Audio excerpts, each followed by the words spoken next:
Hi ಎಲ್ಲ ನನ್ನ ಸ್ನೇಹಿತರಿಗೆ ಕೂಡ ನಮಸ್ಕಾರ. ಪ್ರೀತಿ ಕನ್ನಡತಿ ಚಾನಲ್ಗೆ ಸ್ವಾಗತ. ಇವತ್ತಿನ ವಿಡಿಯೋ ಏನಪ್ಪ ಅಂತ ಅಂದರೆ ಸಿಂಪಲ್ಲಾಗಿ ಟೆಂಪಲ್ ಸ್ಟೈಲ್ ದಾಲ್ ಸಾರು ಹೇಗೆ ಮಾಡೋದು ಅಂತ ನೋಡೋಣ. ಹಾಗೆ ಯಾರೆಲ್ಲ ನನ್ನ ಚಾನಲ್ನ ವೀಡಿಯೋಸನ್ನು ಸಬ್ಸ್ಕ್ರೈಬ್ ಆಗದೆ ನೋಡ್ತಿದ್ದೀರಾ, ಪ್ಲೀಸ್ ಸಬ್ಸ್ಕ್ರೈಬ್ ಮಾಡ್ಕೊಳ್ಳಿ. ಇವತ್ತು ನಾನು ನನ್ನ ಕೈಯಲ್ಲಿ 3 ಮುಷ್ಟಿ ಆಗುವಷ್ಟು ತೊಗರಿಬೇಳೆಯನ್ನು ತೆಗೆದುಕೊಂಡಿದ್ದೇನೆ.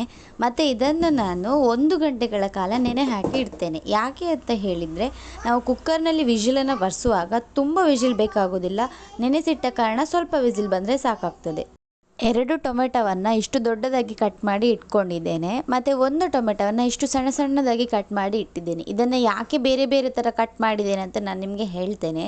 ಮತ್ತು ಸ್ವಲ್ಪ ಕೊತ್ತಂಬರಿ ಸೊಪ್ಪನ್ನು ಕಟ್ ಮಾಡಿ ಇಟ್ಕೊಂಡಿದ್ದೇನೆ. ಮತ್ತು ಸ್ವಲ್ಪ ಬೆಳ್ಳುಳ್ಳಿಯನ್ನು ಗುದ್ದಿ ಇಟ್ಕೊಂಡಿದ್ದೇನೆ. ಮತ್ತು ಕಾಯಿಮೆಣಸು, ನಾನೊಂದು 5 ಕಾಯಿಮೆಣಸು ತಗೊಂಡಿದ್ದೇನೆ. ನಿಮಗೆ ಎಷ್ಟು ಖಾರ ಬೇಕು ನೀವು ಅಷ್ಟು ತಗೊಳ್ಳಿ. ಮತ್ತು ಕರಿಬೇವು, ಮತ್ತು ಒಣಮೆಣಸು ಒಗ್ಗರಣೆಗೆ, ಮತ್ತು ಸ್ವಲ್ಪ ಶುಂಠಿ ಬೆಳ್ಳುಳ್ಳಿ ಪೇಸ್ಟ್, ಜೀರಿಗೆ ಮತ್ತು ಸಾಸಿವೆ. ಈಗ ಒಂದು ಕುಕ್ಕರಿಗೆ ದೊಡ್ಡದಾಗಿ ಕಟ್ ಮಾಡಿಟ್ಟಂತಹ ಟೊಮೆಟೊವನ್ನು ಹಾಕಿ ಕಾಯಿಮೆಣಸನ್ನು ಹಾಕಬೇಕು. ಆದಮೇಲೆ ನಾವು ನೆನೆಸಿಟ್ಟಂತಹ ತೊಗರಿಬೇಳೆ ಏನಿದೆ ಅದನ್ನು ಪೂರ್ತಿಯಾಗಿ ಹಾಕಬೇಕು. ನೆನೆಸಿಟ್ಟ ನೀರನ್ನು ಹಾಕಬಾರ್ದು. ನೋಡಿ, ಆ ನೀರನ್ನು ಹಾಕಬಾರ್ದು, ತೊಗರಿಬೇಳೆಯನ್ನು ಮಾತ್ರ ಹಾಕಬೇಕು. ಮತ್ತು 2 ಗ್ಲಾಸ್ ನೀರನ್ನು ಹಾಕಬೇಕು. ಆದಮೇಲೆ ಶುಂಠಿ ಬೆಳ್ಳುಳ್ಳಿ ಪೇಸ್ಟನ್ನು ಹಾಕಿ ಮತ್ತು ಅರ್ಧ ಚಮಚ ಉಪ್ಪನ್ನು ಹಾಕಬೇಕು. ನಿಮಗೆ ಎಷ್ಟು ಉಪ್ಪು ಬೇಕೋ ಅಷ್ಟು ನೋಡಿ ಹಾಕ್ಕೊಳ್ಳಿ. ಯಾಕೆ ಹೇಳಿದರೆ ಸಾರನ್ನು ಕುದಿಸುವಾಗ ಮತ್ತೆ ಪುನಃ ನಾವು ಉಪ್ಪನ್ನು ಹಾಕಬೇಕಾಗ್ತದೆ.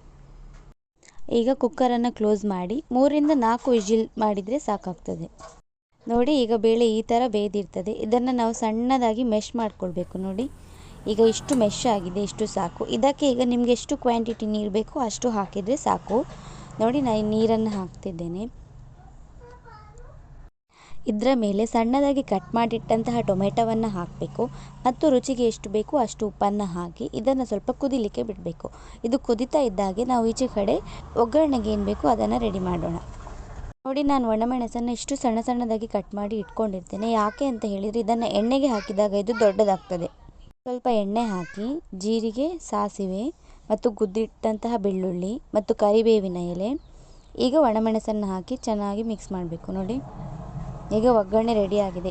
ನೋಡಿ, ಒಗ್ಗರಣೆ ಮಿಸಿ ಆಗ್ತಾ ಇದ್ದಾಗೆ ಈಚೆ ಸೈಡ್ ನಾವು ಕುದಿಲಿಕ್ಕೆ ಬಿಟ್ಟಂಥ ಸಾರಿಗೆ ಕೊತ್ತಂಬರಿ ಸೊಪ್ಪನ್ನು ಹಾಕಬೇಕು. ನೋಡಿ, ಸ್ವಲ್ಪ ಹೊತ್ತು ಕುದಿದ್ರೆ ಸಾಕು ಅದು. ನೋಡಿ, ಈಗ ಇದಕ್ಕೆ ಒಗ್ಗರಣೆಯನ್ನು ಮಿಕ್ಸ್ ಮಾಡೋಣ. ನೋಡಿ, ಈ ಥರ ಮಿಕ್ಸ್ ಮಾಡಿದ್ದೇನೆ. ನೋಡಿ, ಫೈನಲ್ ಆಗಿ ಸಾರು ಈ ಥರ ಬರ್ತದೆ. ನೋಡಿ, ಟೇಸ್ಟ್ ಅಂತೂ ಸೂಪರಾಗಿ ಇರ್ತದೆ. ಎಲ್ಲರ ಮನೆಯಲ್ಲೂ ಮಧ್ಯಾಹ್ನ ಸಾರು ಮಾಡೋ ಪ್ರಾಬ್ಲಮ್ ಒಂದು ಇದ್ದೇ ಇರ್ತದೆ. ಅಂಥವರಿಗೋಸ್ಕರ ಈ ಸಾಂಬಾರು ನೋಡಿ, ಸೇಮ್ ಟೆಂಪಲ್ ಸ್ಟೈಲ್ ರುಚಿಯೇ ಬಂದಿರ್ತದೆ. Thank you. ಈ ವಿಡಿಯೋ ಇಷ್ಟ ಆದರೆ ಲೈಕ್ ಮಾಡಿ, ನಿಮ್ಮ ಎಲ್ಲ ಫ್ರೆಂಡ್ಸಿಗೆ ಕೂಡ ಶೇರ್ ಮಾಡಿ, ತಪ್ಪದೇ ಸಬ್ಸ್ಕ್ರೈಬ್ ಮಾಡಿ.